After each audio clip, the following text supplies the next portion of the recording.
Brought to you by Palvi Agrico. आता शेतीसाठी जे काही लागणार ते घरपोच मिळणार, तेही मोबाईलच्या एका क्लिकवर.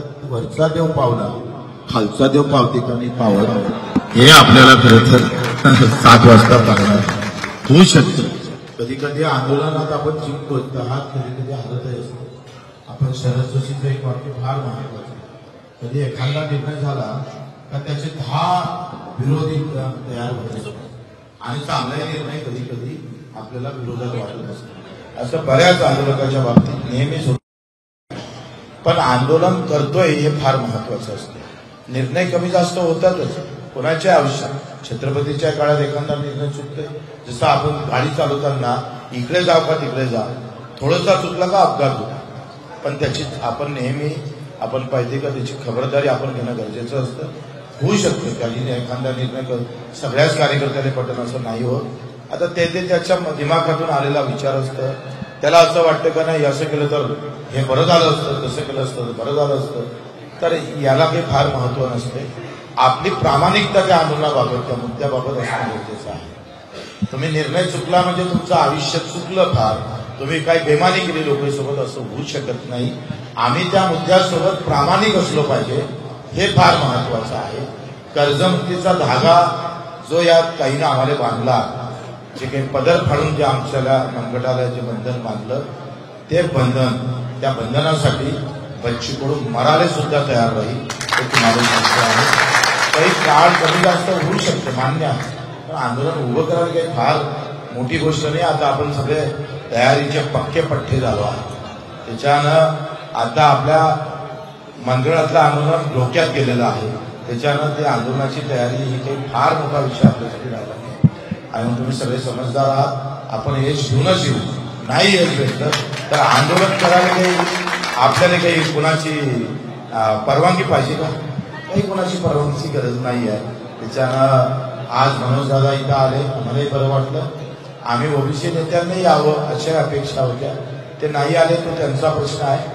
ते नाही आले म्हणून ते वाईट आहे असंही आम्हाला म्हणायचं नाही आहे. ते आम्ही असं म्हणू शकणार नाही. माझा शेतकरी सगळ्या जातीत आहे, सगळ्या धर्मात आहे, तो सगळ्या पार्टीत आहे, गटात आहे. आणि तो शेतकरी म्हणून उभा राहत नाही हे आतापर्यंत आवश्यक दुःख आहे. तो शेतकरी म्हणून उभा राहिला पाहिजे. ज्या पद्धतीनं सगळ्या नेत्यांनी विचार केला, मनोजदादांनी आज विचार केला का मी जरी एका मराठ्यासाठी लढत असलो तरी सुद्धा माझा मराठा सुद्धा शेतकरी आहे आणि ओबीसी हा शेतकरी दुखी आहे, एवढं समजून ते इथं येणं ही फार मोठी गोष्ट आहे. लक्षात घ्या. आभार मानतो. मला वाटतं त्यांनी सुद्धा येणाऱ्या लढ्यामध्ये आपण निश्चितच पुढची बैठक आपण घेऊन कशा पद्धतीनं लढता आला पाहिजे. उद्याचं आंदोलन रेलोक आहे, ते कुठं करायचं काय करायचं ते मिटिंग नंतर आपण लगेच, कारण आज 10 मंगल कार्यालयात आपले कार्यकर्ते बसलेले आहे. आपण शिफ्ट केलेलं आहे. बैठक झाल्यानंतर पुन्हा 11-12 वाजता आपण इथे येऊ आणि पुढच्या आंदोलनाची दिशा ठरवू. तरंगे साहेब जेव्हा आले मागच्या आंदोलनात सुद्धा ते आले होते आणि त्यांचं एक वाक्य फार महत्वाचं आहे का मी ओबीसी म्हणून नाही तर एक मराठा म्हणून नाही तर मी इथं शेतकरी म्हणून आलेलो आहे. हा मोठा फार मोठी गोष्ट आहे. आणि मला आता एका पत्रकारानं फोन केला, आता विचारलंय तर तुम्ही आता तुमच्या आंदोलनाला वेगळी दिशा भेटणार का? बिलकुल भेटणार नाही. एखाद्या मोठ्या माणसाचा कार्यक्रम असला तर मग सगळेच विरोधक तिथं जाते, कधी जात एरवीत जातं, लग्नात जातं, मरणात जातं. मग तिथं अडचण येत नाही. सर्व पक्षाने आलं तर शेतकरी म्हणून सर्वजण एकत्र आले काय पाहिजे, मोठे पण पाहिजे. जसं माझ्यासारख्या लहान कार्यकर्ते असताना सुद्धा, कमी अनुभव असताना सुद्धा हे सगळे शेतकरी नेते एकत्र आले का नाही आले हे त्यांचं मोठेपण आहे. हे श्रेय आमचं नाही तर हे सगळे नेते एकत्र आले म्हणून ते शक्य झाले. म्हणून लक्षात घ्या का हा मोठेपणा स्वीकारासाठी सुद्धा खऱ्या अर्थानं आम्ही पाहतोय कधी कधी कमीपणातून मोठेपण सिद्ध होत असतं आणि ते खरं तर जरांगे पाटील साहेबांनी ते दाखवलं आहे. आमच्या नेत्यांनी पण अजितदादा नवले असतात, राजूजी शेट्टी असतात, वामनराव चटक असतात, तुमचे विजय जावंदे असतात, तुमचे प्रकाशजी पोरे असतात, उत्कर्ता आम्ही बरोबर असतो. आम्ही या नेत्यांचे कार्यकर्ते म्हणूनच राहिलो आहे.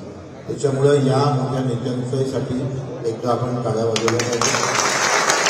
कारण मोदी जर या मूठबांधणीमध्ये हे एकत्र आले नसते तर हे शेतकरी नेते एकत्र दिसले नसते. या आंदोलनाचं सगळ्यात मोठं यश आहे.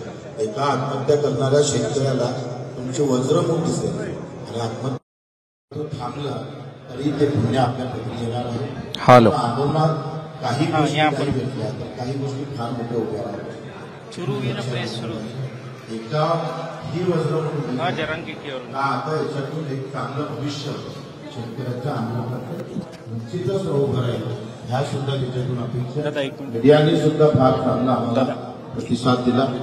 खूप व्यवस्थित त्यांनी भारतभर महाराष्ट्रभर हे आंदोलन पोहोचवलं, लोकांच्या मनापर्यंत नेलं.